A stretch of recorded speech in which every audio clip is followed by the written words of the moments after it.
Andrew, the Living Legends property is a great concept. How did it come about? Yeah, the concept came from some of the owners of Fields of Omar, and they were having a talk about what would happen with the horse when he eventually retired, and none of them had a farm. And then someone said, well, what about the fan club, because there's all these people that come and used to follow him. And that was the sort of the germ of the idea, really, of how Living Legends got going. And the homestead itself, there's quite a bit of history here. Oh, there's a lot of history. The property was settled by the Green family. They bought a couple of racehorses and they bought a groom, Brannigan, out with them. Some of the first horse racing, if it wasn't the first, was right here on this property in the paddocks where the horses are today. It was point-to-point jumps racing. The Hiskin Steeples, it had its beginning right here on this property. And then over the years, the various owners were heavily involved in the racing industry. You've got the Chafee, he was chairman of the VRC.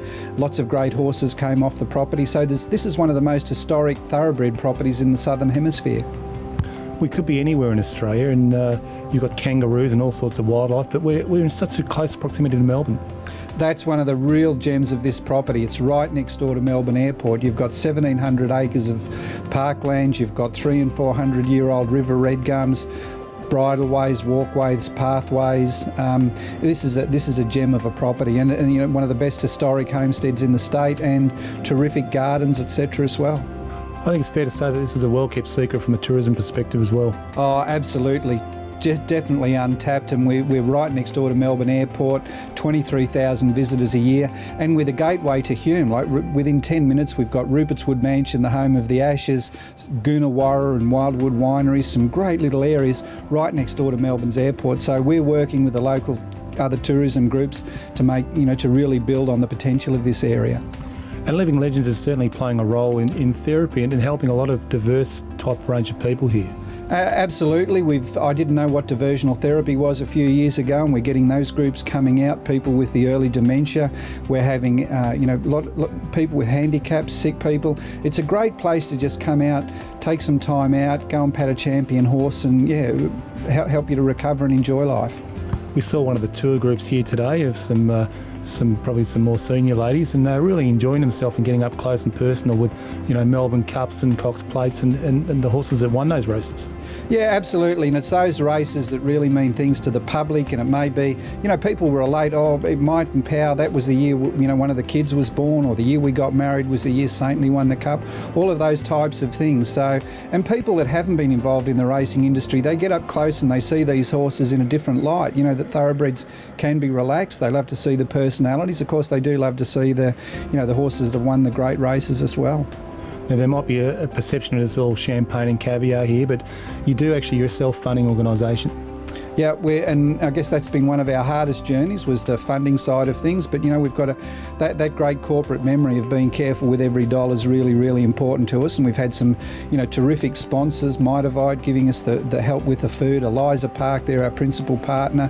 And then the state government's come on board beginning from July this year, and that will really allow us to move forward with the racing minister, Dennis Napthine, contributing $250,000 per year from the unclaimed TAB dividend. So we're really going to move forward with new paddocks, new facilities, new programs now.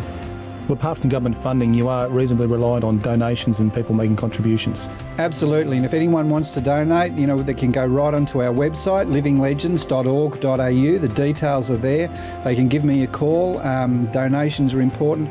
Great place, great venue for functions and events, workshops, weddings, groups. Over the Spring Carnival, we're going to have a marquee here this year for a month, and people will be able to organise their own groups for their sporting groups, for their work bodies, etc. So that's another very important revenue stream for us. We're determined to maintain our self-reliance, our ability to look after ourselves. Now, we've seen some amazing horse flesh here today, some great champions, probably close to 100 Group 1s between them all. Tell us about the lineup of who you've got here at the farm at the moment. Yep, if we go down the paddocks, first paddock we've got Might and Power, the Melbourne Cup, Caulfield Cup champion, Bobby.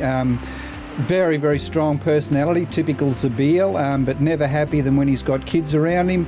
His next door neighbour is Silent Witness, the great Hong Kong champion, world champion sprinter, 17 races on end. He was the Phar Lap equivalent for Hong Kong. Bottom paddock, we've got Brood, probably the best bred Melbourne Cup winner ever, and his Paris Lane is his paddock mate. Next door, we've got Better Loosen Up, our oldest legend, who's 25 going on 26 this year. He's in with Doremus. Then come up to the top paddock, we've got Rogan Josh and our latest and youngest legend, Apache Cat. We saw Martin Power today. He still looks like he could probably run a reasonable furlong down to Flemington Straight. Oh, absolutely, and he's never happier than he's a running machine, and he can run around that paddock. He can still scare you how fast he'll go around the paddock. Really strong character though, can be mischievous horse. He's a Zabeel, so he'll muck around. He'll stand in front of the ute when we're in there picking up manure, etc. But the same horse, he's never happier than when he's around kids, and he's very, very gentle with handicapped people. So yeah, lots of different sides to him, but he definitely does still like to tear around the paddock. He certainly looks like he knows how good he is. He loves the camera and seems to really put on a show for it. Oh, absolutely. Never happier than when there's a camera around, either a still photo or with the video. We saw today when he thought he wasn't quite the centre of attention, he got down and rolled, and so that was the time. He's just looking to that little bit of a show off there for sure. Nothing seems to faze Rogan Josh. No, he's one of our really relaxed horses. Very, very happy with kids, loves a pat. He's just so relaxed around people. Some of that rubbed off on his paddock mate Apache Cat, but Joshy's a typical Bart horse. Bart has them right in their heads, and you'll see that every time, that just how relaxed he is. Well, you couldn't miss Apache Cat. He's got those distinctive looks. Yeah, absolutely. He's got the distinctive looks, and he's also got that little bit of, I am Apache Cat. He's got that personality, that little bit of extra presence. Very popular with all of the young people especially. He's a more contemporary horse, but just those unique looks, those unique features. So very, very special horse. Down the bottom paddock there, looks like grumpy old men with Better Loosen Up and Doremus and the kangaroos down there in the paddock with them. Absolutely. Those, the boys, they're great mates, but they do have their grumpy old men moments. Better Loosen Up, of course, the absolute champion with his Cox Plates or his Cox Plate and his Japan Cup victory. We love him dearly, but he's a plain little horse, not a lot of size about him, but great fighter. And then Doremus was one of the best ever stayers. Doremus is a thinker. If horses played chess, I think that horse would be a chess player. Totally different character and one of the best stayers ever. We saw them down there with Shani this morning. They're a couple of little puppy dogs, and they vie for attention, don't they? Oh, absolutely. And that's when you see the grumpy old men come out. If Blue thinks that Doremus is getting a little bit too much attention from Shari, he'll get a little bit upset about that, and that's when the ears will go back. And you could quite easily mistake Paris Lane and Brew for a couple of 2-year-olds the way they were carrying on in their paddock today. Oh, absolutely. Those boys love to hoon around. Paris Lane's had his signature pig route where the back legs go up higher than the ears. That's something he's done all along. And, Brew's always been a little bit of a boy. He's probably one of the best bred Melbourne Cup winners, but his other claim to fame was when he retired, he tried out for the police force and he failed police academy. He's got that little bit of latent Hewitt in him, and every now and then you have a tantrum, and, when you're a police horse, you can't have a tantrum. And of course, then there's the People's Horse of Hong Kong, the Phar Lap of Hong Kong, if you like, in Silent Witness. He was the People's Horse over there, and certainly likes his food. Oh yeah, he's an eating machine. He loves his tucker, and I think good horses, they eat hard and they work hard, but very, very strong personality. He's mentally tough, the horse. I flew with him from Hong Kong. Really nothing phases him. He just takes everything in his stride. So terrific horse, and the people from Hong Kong just love him. They can't believe that they can get over and get up so close to him, pat him. He was their hero. He won 17 on end. They'd put $10 on, they knew they were going to get 11 or 12 back, and he was just a superhero through very tough economic times in Hong Kong. It must be quite surreal for a real racing enthusiast to be able to come here like that and be photographed with their champions and their favourites and with these trophies. Just money can't buy experience. Oh, absolutely, and that's the special thing. You can line the Melbourne Cups up and the Cox Plates, but when you can put the horses there with them, because they're the ones that really have done the work. And the neat thing as well is to see their different personalities. At the races, the horses are all a little bit hot and ready, but when you come out here, you'll see them more relaxed. You'll see the good boy side, you'll see the bad boy side of the horses. So they've all got their different personalities, which also come through.